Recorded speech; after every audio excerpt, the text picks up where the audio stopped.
My core obligation as a human being is to be madly in love. That's not an option. That's not an extra, right? That's not a kind of treat. It's not a booby prize for my success story. My obligation as Homo Imago Dei, as a human being in the field, is to be madly in love. Meaning it's not enough to be Homo sapien. I have to become Homo Amor. To become Homo Amor means I am the universal love story in person. That's who I am. I'm in love. I'm in love, and I'm in love madly. Because mad love is the only sanity. There is no other sanity.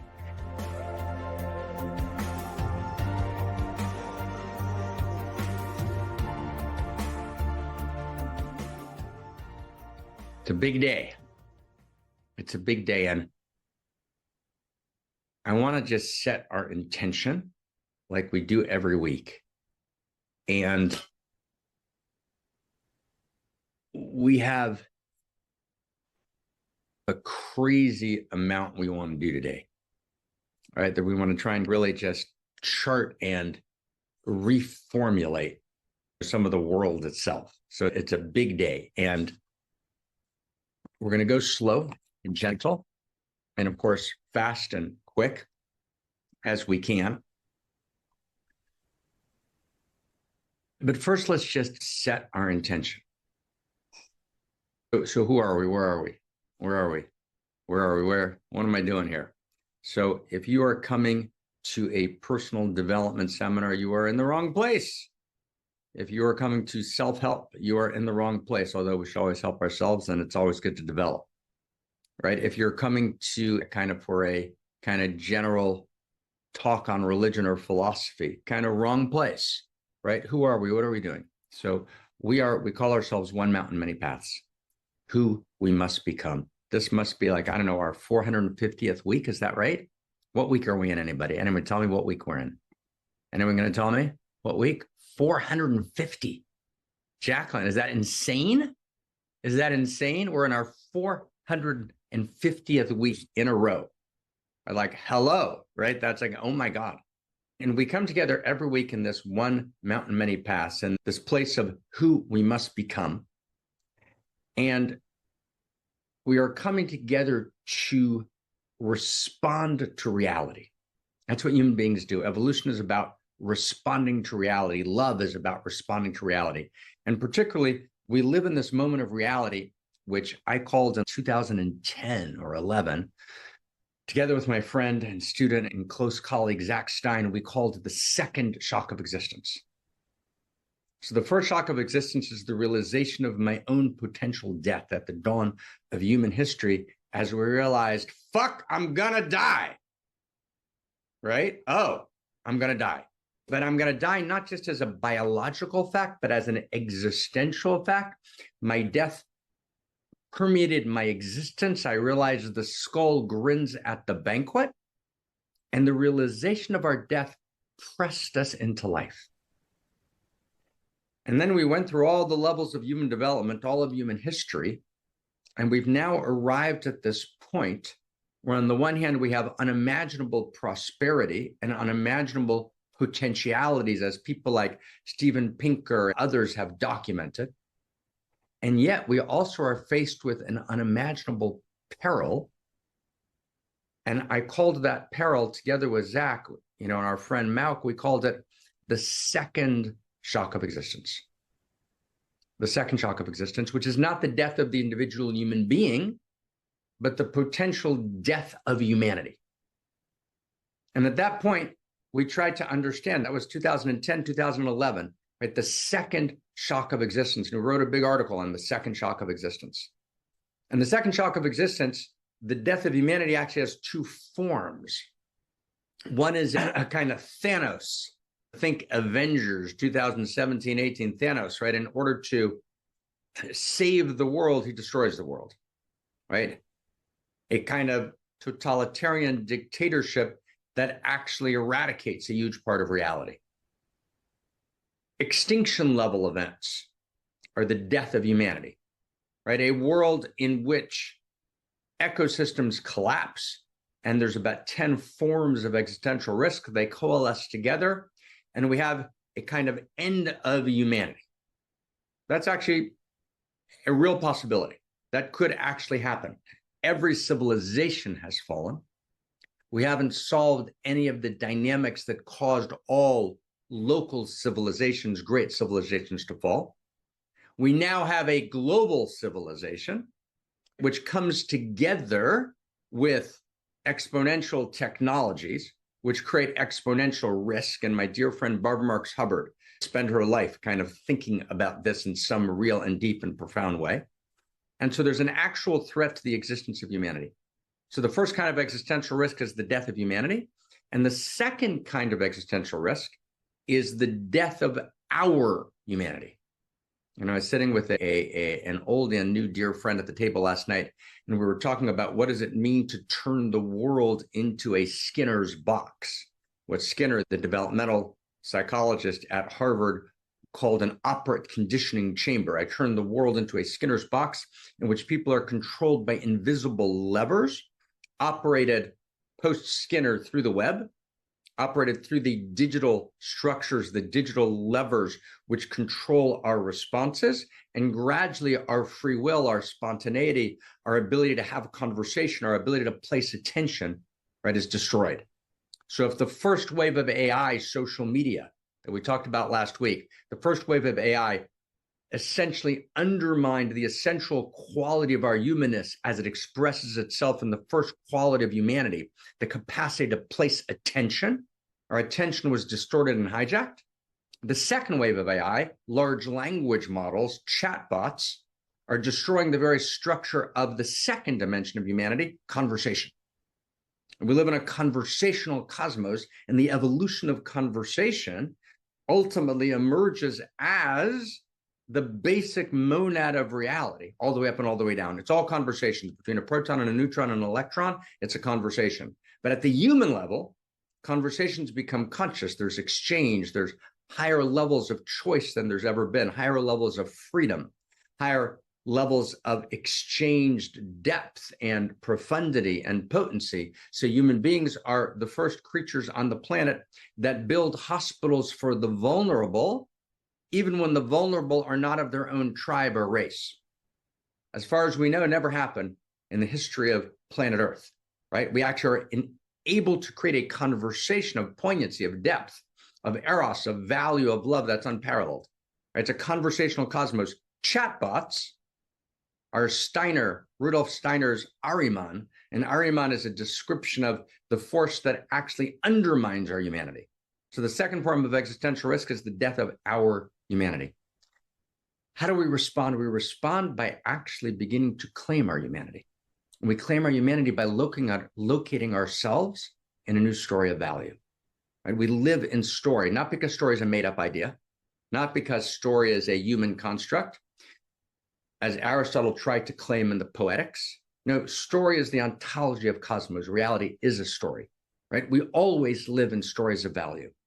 And reality evolves by evolving the story, right? The only thing that ultimately changes reality, reorganizes reality, retapestries reality, refabrics reality, tantra, which means to weave, reweaves reality in this depth and profound way, is not the telling of a new made-up story, but actually articulating, identifying the plot lines of reality and bringing them together and telling what is, right? What is the universe story, right? Where are we?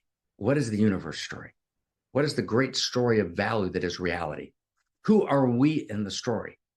And what's ours to do in the story? Who, what, where? And when we re-engage those questions and we bring together the leading edge insights of the validated sciences, the interior sciences, the exterior sciences across space and time, we weave them together into a new intimacy, a new coherence, a new whole, a new story of value. That story of value sweeps. That story of value, right, suffuses reality. That's what happened in the Renaissance.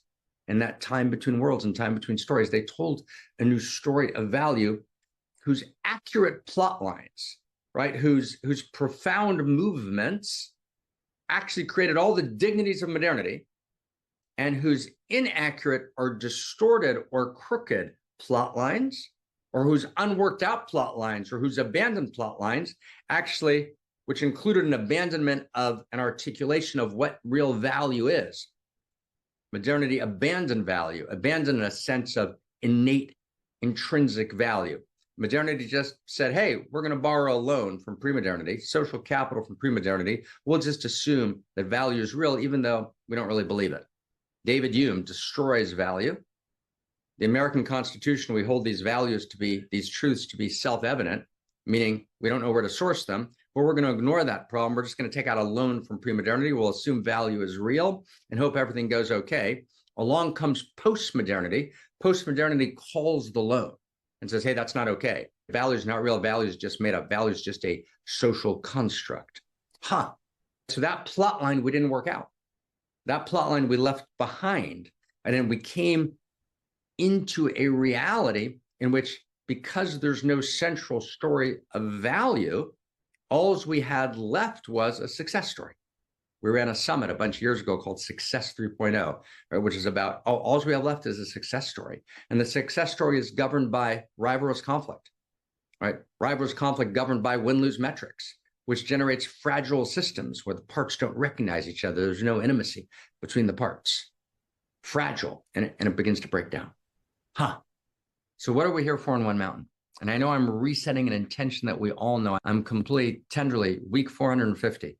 You've heard this 1,000 times, and we say it differently every time, but we always say it. We say it because we're not providing information. This is not informational, it's invocational. What are we doing here? We are here as a band of evolutionaries.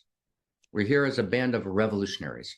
We're here as the Medicis and as Pico della Mirandola and as Facinio, right? And as Da Vinci, right? To tell a new story of value, to get the plot lines right.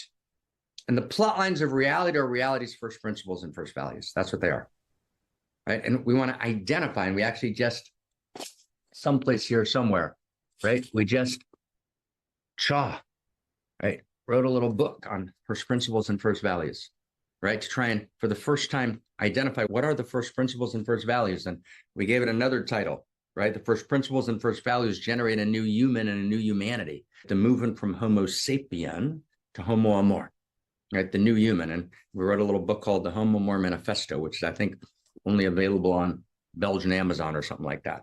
So all good. That's where we are.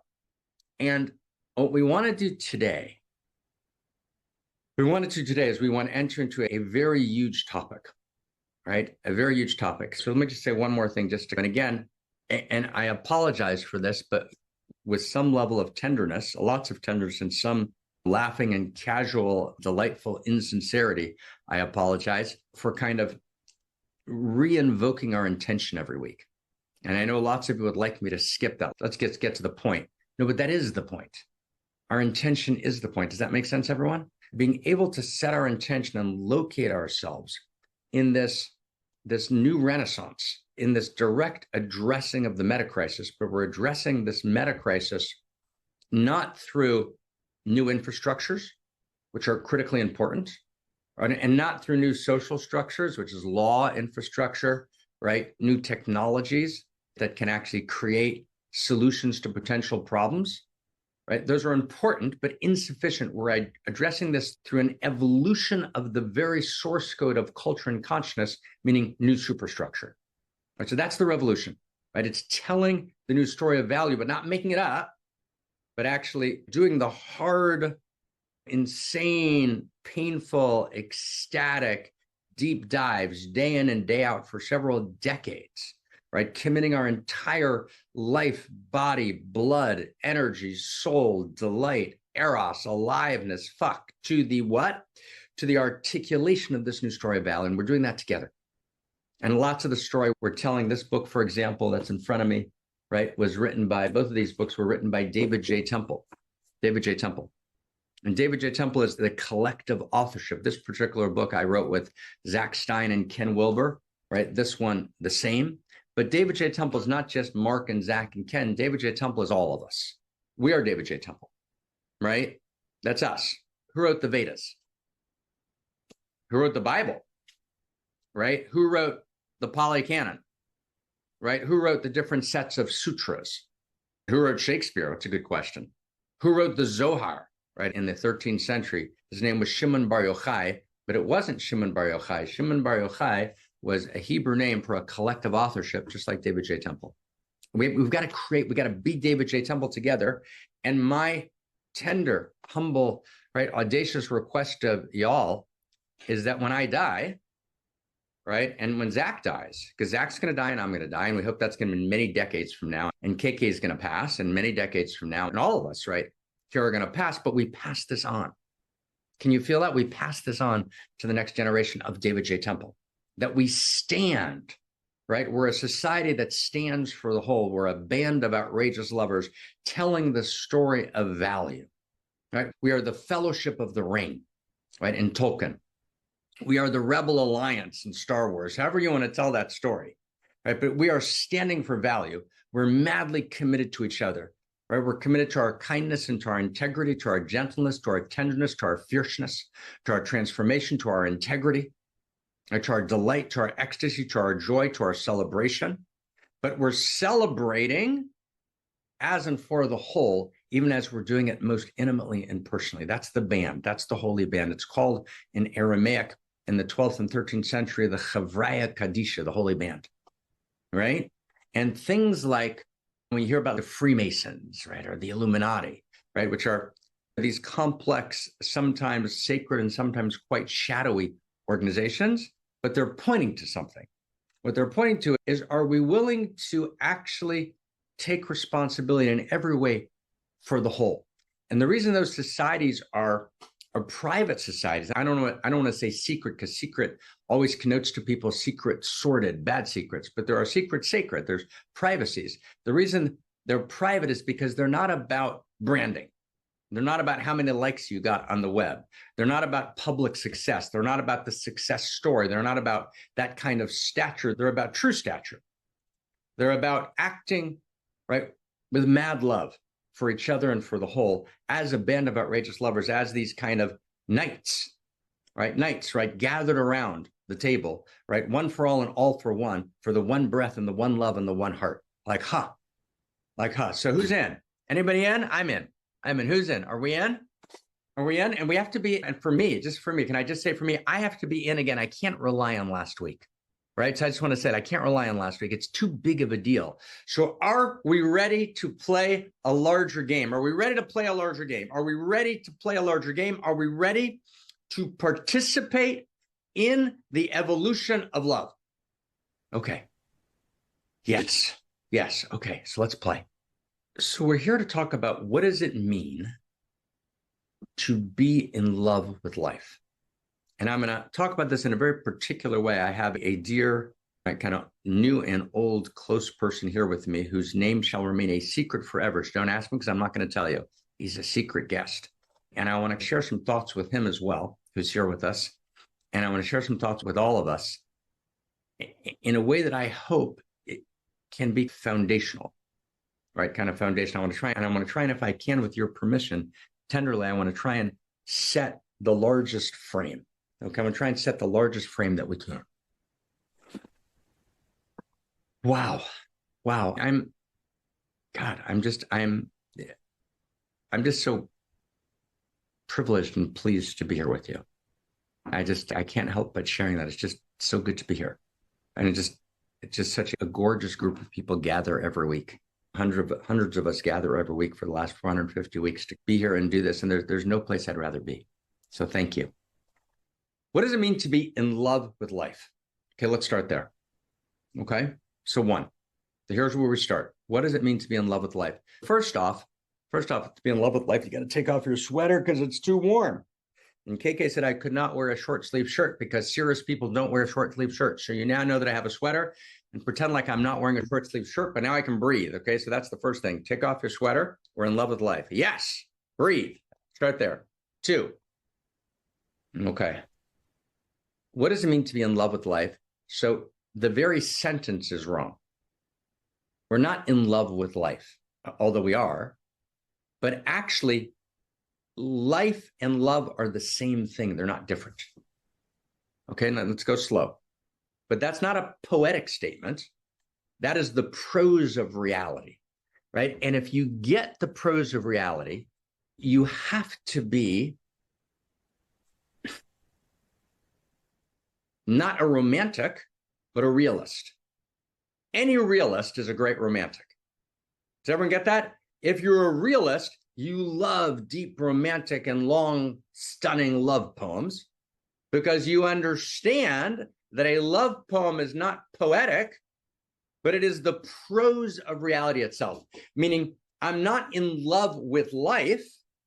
No, life and love are actually synonyms. They're the same thing. So let's explain that, and it's deep. Love and life are the same thing.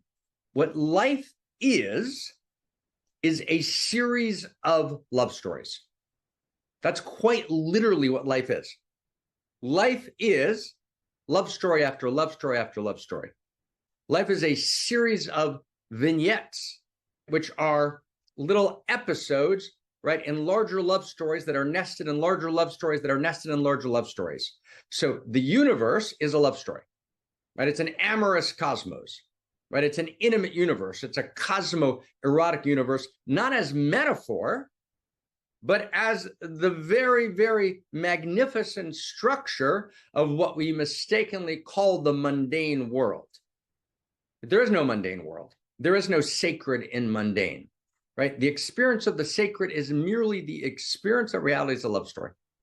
It's literally a love story, and it moves from the first three quarks, whatever those are, those mathematic configurations of the quarks, which actually don't survive in our mathematical understanding. And mathematics itself is not a code. It's not a cold mechanical code. Mathematics is not mechanics, as Pythagoras reminded us. Mathematics is music.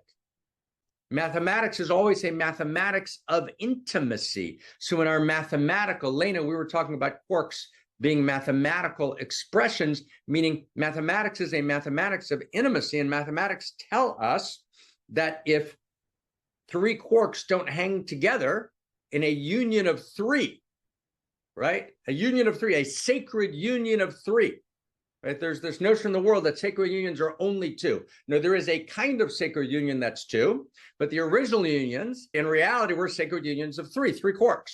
And if three quarks weren't together, no more quark. Three quarks with two down quarks, one up quarks, a proton, two down quarks, one up quark, right? A neutron, right?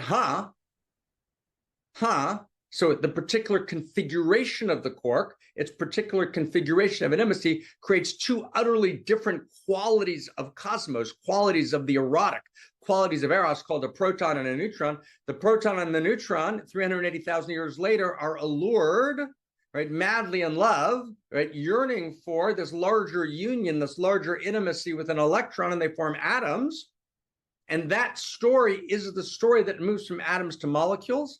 And Lena, we're looking for molecular stories together. Lena and I are working, right, on a set of volumes that Zohar, you and I worked on for a while, and we've all been working on it in different ways. And Lena's now holding the artistic baton, a 5-6 volume set called The Universal Love Story, right? The Universal Love Story, the Amorous Cosmos, right? And so there are molecular love stories and there's macromolecular love stories. Does everyone get that? And if you actually understand macromolecules in their depth, you understand that their autocatalytic cycles, right, intensify, right, exponentially. And that intensification of intimacy in the autocatalytic cycles of particular forms of macromolecules, then that intense intimacy enlivens them. Right? When we're intensely intimate, we're enlivened, and that enlivened, intense intimacy is the move from matter to life. That's the move from matter to life. The move from matter to life is an intensification of the love story.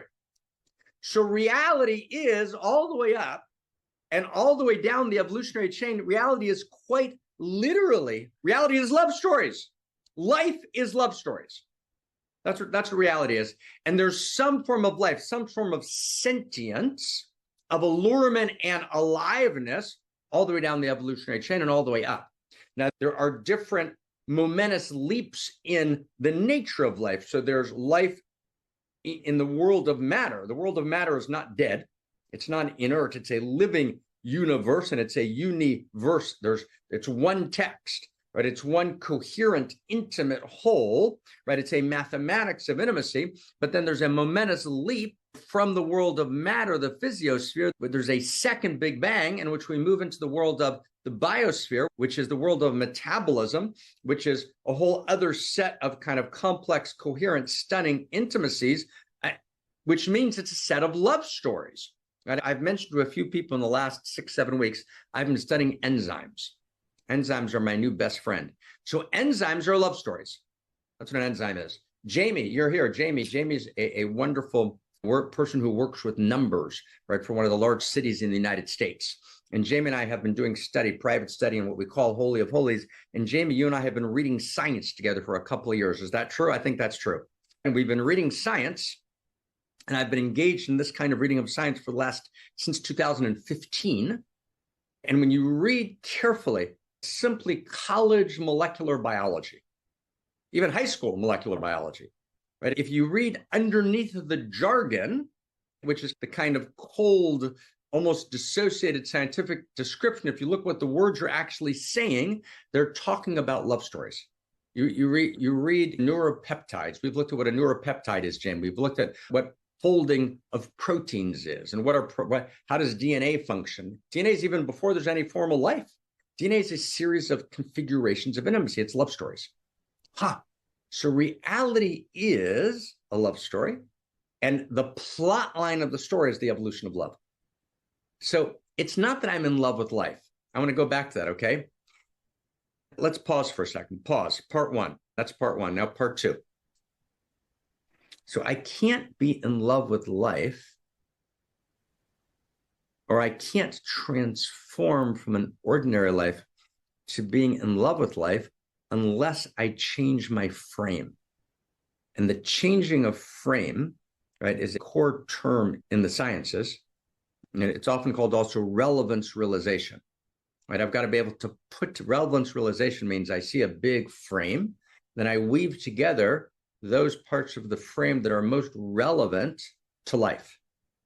So let's say I'm walking on a busy street and I'm a street in the middle of Paris or in the middle of Copenhagen or in the middle of Manhattan, and there's a million things happening around me. And yet my eye is on the street, and I don't walk into the street, and people don't walk into me, and I don't walk into them. And I'm aware of the traffic, and I'm aware of danger. But actually, there's a million pieces of information coming at me. And I have, as a living organism, the capacity to do relevance realization. I can sort through all of the prompts and actually draw together a picture that's relevant for the increasing depth of my own life and the life of the people around me. That's called relevance realization. Artificial intelligence can't do relevance realization. So relevance realization means, right, I actually am able to draw together pieces of information that actually make me alive and create immediate meaning and depth and joy and goodness in my life. That's the frame of my life. So the first frame we need, right, to be madly in love with life. Does everyone get this? The first frame we need to be madly in love with life is to know that love and life are the same thing. It's a very big deal. That's not small. If we just said that today, we said nothing else today, I'd be happy. I'm not in love with life. I'm in life. And to be in life is to participate in a series of love stories. And to know, and let's do this together, okay? Because this is a kind of sequence, right? In this new story of value that we've talked about a lot. So I want to say it together. And it's to know that reality is not, and someone help me in the chat box. Let's get this. To know that reality is not merely a fact. Reality is a story. And reality is not an ordinary story. Reality is a love story. And reality is not an ordinary love story. Reality is an outrageous love story. And outrageous love is not mere human sentiment. Outrageous love is the heart of existence itself. And my story, my personal love story, participates directly in the outrageous love story of reality. My Amor participates, my tale of Amor, right? The personal tale of intimacy and love in my life is not my story. I have a sacred obligation. And the word obligation in the original Hebrew and Aramaic itself, chavivuta or chiba, the word obligation itself means love. Love and obligation are the same thing. Obligation is not imposed from without. Obligation emerges from the unique love story that's awake and alive and moving in me. So my sacred obligation is to be in the largest, deepest, most profound, most potent, most creative, most poignant, most dramatic in the deepest, beautiful sense of drama, filled often with agony and ecstasy, with holy and broken hallelujahs, the most beautiful love story that I can be. That is not an option. It's not like, oh, I'm doing my life and then I got my love story. No. No, my love story is chapter and verse in the universal love story. Reality intended me. Reality desires me.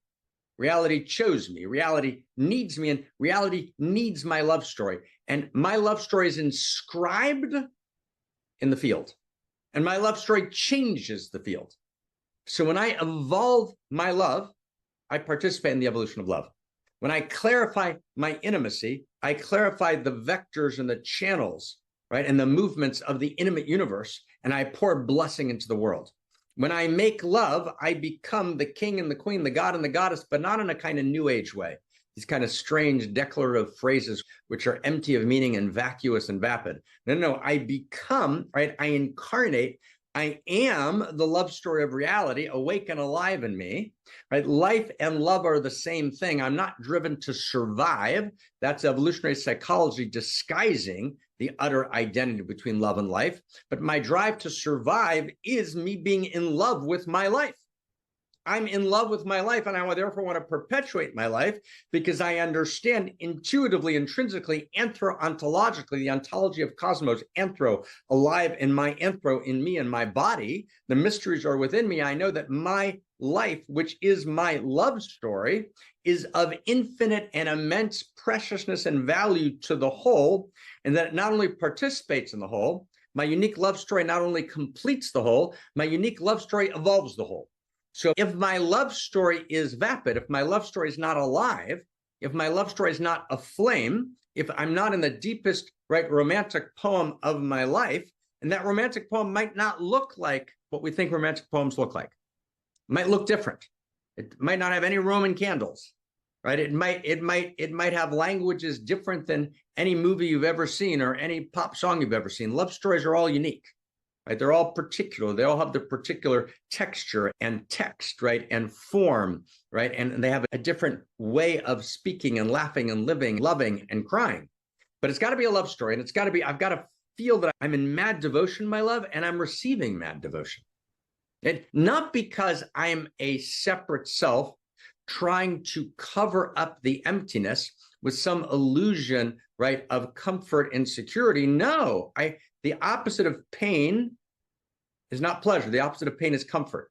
And I get comfortably numb in my separate self-love story. I need to give up my separate self-love story, realize I'm not merely a separate self. I'm actually in the field, not just of awareness. Thank you, my Buddhist friends. I'm in the field of Eros value, one face of which is awareness, but I'm in the field of awareness and allurement. That's my true self. And then my true self individuates as my irreducible unique self, which is my unique love story. And then my unique love story is my evolutionary unique self, which is the evolutionary impulse of Eros love awake and alive in me, which evolves the whole. So I have a sacred obligation to be madly in love. But that sacred obligation to be madly in love is no different than my sacred obligation to be sane. To be sane means to know my true nature, to know the nature of reality, to know who I am. To be sane is to know who I am, to know where I am. If I'm sane, I know who I am, I know where I am, and I've got some sense of what I ought to do. But those are the three great questions. The three great questions are where am I? Who am I? And what ought I do? If I can't answer those questions, then I'm insane. So sanity is, wow, I know I'm Mark. I'm not Jack. I'm really Jack. But you get that? I know who I am. I know where I am. So where am I? Where am I? I'm not in a dead, inert universe, but I'm not just in a universe that's interconnected as Fritz Capra. Fritz, you did a great job, brother, but you just stopped way too short, man. The universe is not just interconnected. The universe is not interconnected. It's Right? The universe is a series of love stories, quite literally ontologically. Evolution is the evolution of intimacy. Evolution is the progressive deepening of intimacies. And my intimacy needs to be on fire. It can be on fire gently and tenderly, in a particular degree and quality of warmth, and a particular texture and a particular taste. It doesn't need to fit any particular stereotypical vision of cultural love in a particular generation or locale. For sure not. But I need to be in some deep, profound intimacy. My obligation is to be sane. And to be sane is to be madly in love. That's the only sanity, right? The reason I feel at home in life when I fall in love is because life is love. I'm not in love with life. Life is love. There's no difference between them. Does that make sense, everyone? It's the same thing. There's literally no split at all between the two. Can we feel that? Life is love and love is life. They're not different.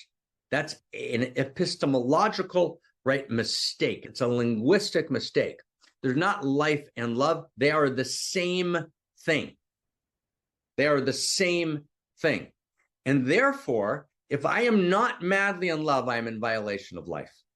It's not, I've got some personal development issue to work on. I got some early trauma I should work out. And my friend Dick Schwartz did a great job in IFS, and I'll do a little internal family systems, which I should do. It's a great system, and it comes from voice dialogue and parts theory in the late 90s that developed at Esalen. Great job. Alan Sidra-Stone, voice dialogue, Dick Schwartz, internal family systems. Great work. That's great work. I need to do all of that.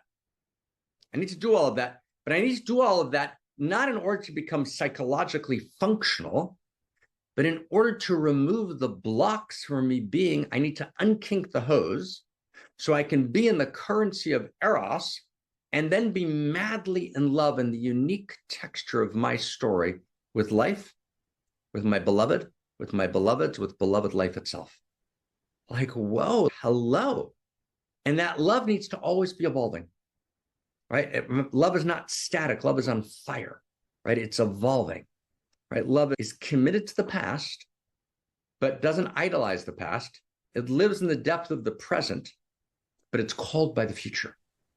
It's called by the future. And therapy at its best reorganizes the memories of the past. That's beautiful. The depth of the present forgets the past and ignores the future and is enraptured with the power of the now. And there's eternity that lives in the present, and that's beautiful. But ultimately, we're filled with desire. And desire is the name of God. The name of God, Yud, Hey, Vav, Hey, the four-letter name of God. The Yud enters the Hey. Hallelujah, in Leonard Cohen's song. The Yud, right, the letter, the Hebrew letter Yud enters the Hey, and it's the breath. Yah. And then the Vav enters the Hey.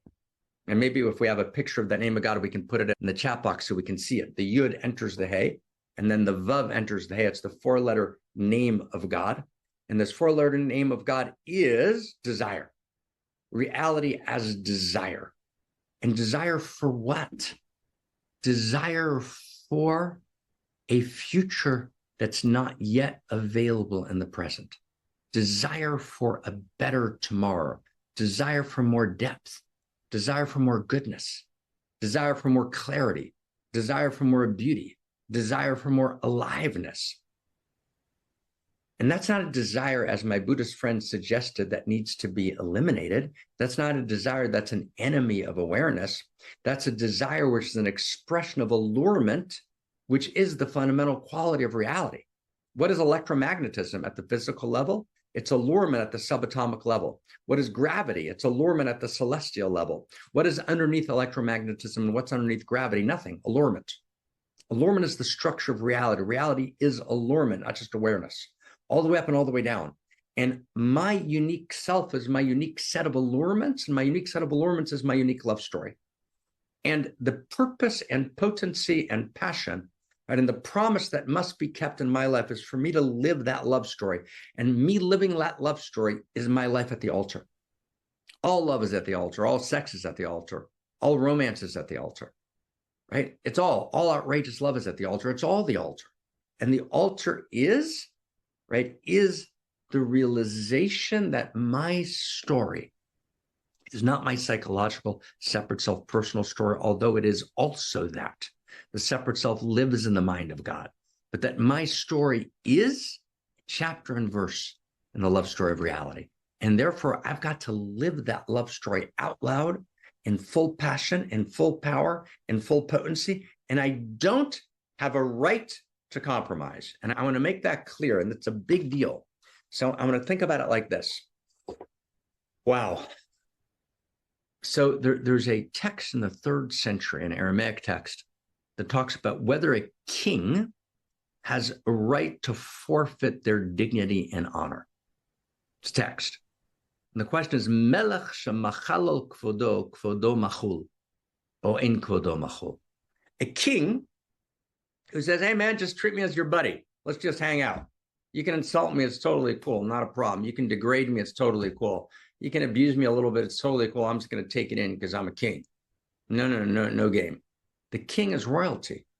And royalty can love, but royalty cannot compromise its dignity because the king doesn't own his dignity. The queen doesn't own her dignity.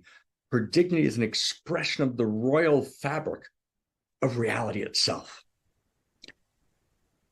The king's love story, the queen's love story is what brings blessing to reality. And so the classical notion in all the great traditions of Eros Gamos, the great divine marriage, the great coupling, right? The great sensual coupling, and coupling can be holding hands, right? We've exiled coupling to a certain form of romantic penetrative sex. Mistake. We're holding hands. We're looking in each other's eyes. We're looking at the horizon together, right? We're together in this royalty of Eros, this royalty of love. But we've got to live it all the way. We've got to live it fully. We've got to live it to the ultimate maximum with no compromise. We don't have a right to forfeit our own love stories. We don't have a right to give up. We don't have a right to settle, right? No one has a right to settle because, right, Eros value is our fundamental dignity, right? Our love story is our fundamental dignity. And our love story is not dissociated. It's not desiccated from the whole. Our love story is part of the fabric of the whole. Our love story completes the whole, and our love story evolves the whole.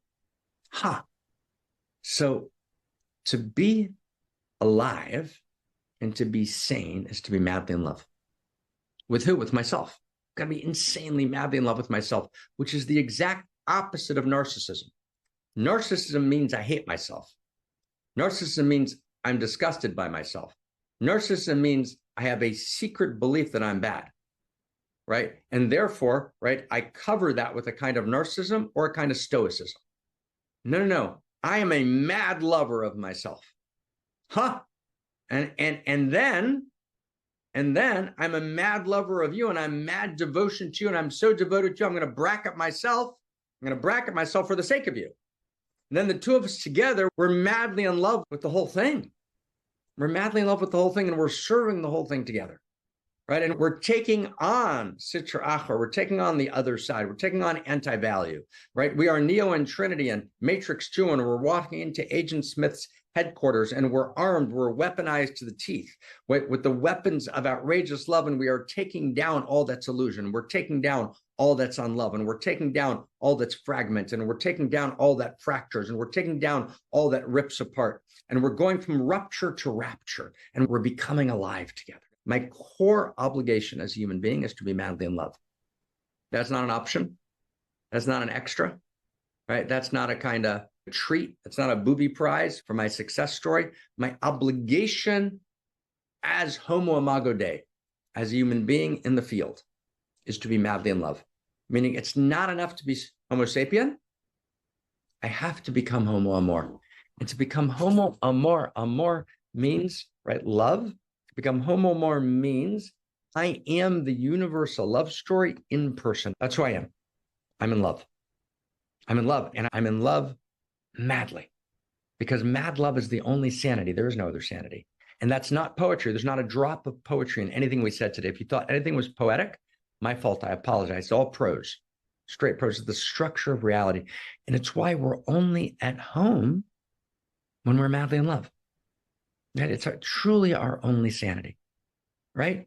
But again, friends, beloveds, right? Beloveds, right? Our love lists are way too short. Friends, it doesn't look like a stereotype. It doesn't look like a caricature. It doesn't look like a particular movie script, right? It doesn't necessarily look like when Harry meets Sally, right? And she imitates an orgasm at Katz's Deli on the Lower East Side of New York, and then they fall in love in the next scene. It's not quite like that, right? Love has many tastes and many pastels and many colors, and it looks many ways. I can be with my partner celibate for 40 years and madly in love, or I can be having incredible amount of sexing and not in love at all, right? It's about a deep sensuality. And it's about a deep loving each other open. It's about a stretching. It's not about grasping. It's about reaching. What did Browning say? A man's reach should exceed his grasp. Or what's a heaven for? Right? I'm reaching, I'm yearning, and all of the yearning of reality is awake and alive in me. And I know that my story is dignified. Right? My story is worthy. My story is witnessed. And even after all the witnesses are gone, my love story is witnessed. It's like, So that's the sacred obligation of Homo Amor.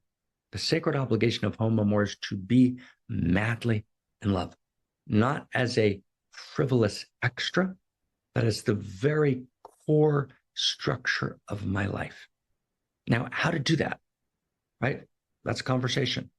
Right? Do I stay in my structure? Do I deepen my structure? Do I stay in my structure because I'm madly in love with my kids, right? And then there's no prescription here. There's no prescription. We need to each work that in our lives. But the uncompromising demand of reality is to do the great work and art of love, right? And to actually be madly in love, because love is not an emotion that happens to me. Love is not a form of human sentiment, right? I'm hit by Cupid's arrow. Love is the fundamental perception of reality. It's the way I see life. Love is not merely an emotion, it's a perception. It's the way that I see life. And in seeing life, it's the way, based on what I see, I respond to life. Love is to be in love with beauty. And beauty is truth, and truth is beauty, right? As the poet said in the Ode to the Grecian Urn, they're the same. They're faces of the one. I see you, I see your beauty. I see reality, I see its beauty, and beauty and truth and goodness are one. Okay, so let's be madly in love with each other, but for real. And so if I can, and I want to end here and turn to Krista, we don't usually do this in One Mountain. We do it in the other kind of study courses that we do. And we're doing this deep dive, in the Unique Self 2.0 world. And we're starting, I think, on June 8th, a 3-week course about being madly in love. So like you're madly invited. And I think it's in the chat box. I know Christina Amelon talked about it. 3 weeks, it's beautiful. But here's the practice. Fall in love with someone this week. Maybe fall in love with someone you know, right? But fall in love again, right? Don't rely on yesterday's love. You can't, because the nature of reality is that it is constantly re-emerging. The virtual particles emerge out of the quantum foam, and underneath the quantum foam is the infinite field of the infinite intimate. It's the divine field. As we've said so many times, God's not only the infinity of power, God is the infinity of intimacy. The name of God we call is God's the infinite intimate. So underneath the quantum foam, underneath the 0-point field is the infinite intimate. And the infinite intimate is constantly recreating love, right? The world is recreated from the perspective of the erotic mystics and the Mutazila and the Jabariya and the erotic mystics of the Kabbalah, of Christian mysticism, of Sufism. The world is literally recreated in every moment. Doesn't mean there's not nature. There is nature. But then there's this reemergence, meaning the world falls in love. Infinity and finitude fall in love, right? Infinity falls in love with the productions of time, says William Blake again and again. So our practice for this week, every day, right? And for next week and the week after and forever, is we're going to fall in love. Again, but fall in love, not where I'm loving myself. No, fuck that. I'm going to fall in love. I'm madly in love. I'm alive, awake. I'm writing love poetry. I'm writing outrageous love letters. And that's who we are. And from that place, we're going to change the world. From that place, we're going to actually articulate a new story of value. From that place, we're going to reorganize policy. It's the only place we can ever stand. It's the only ground that's true. So like mad thank you. And just, if I can, permission tenderly, right? Thank you for giving me permission to be madly in love with all of us and to be madly in love with each other. That's who we are. We're a band of outrageous lovers. Our public cover is we're a think tank. But who are we? We're a band of outrageous lovers, loving each other, right? Insanely, intensely, deeply, profoundly, ethically, integrity, kind. Krista, I turn the word to you. Thank you, Dr. Marc Gafni. That was some deep, beautiful, I want to say, medicine for the heart and for our whole being. You can join as a founding member of our membership where we're actually studying the material together. You get access to beautiful online courses. You get access to the daily prayer group. Every day we're chanting together in evolutionary prayer. And you also can join the study group. We meet every other Saturday reading together this new epic book called Homo, The Future of Relationships. So if you want to read this together, study together, and talk about it together, you are welcome to join that book club with Christina, David, and Jamie. And there's so much more happening. Just join the platform and you will find your way on the inside of the inside together.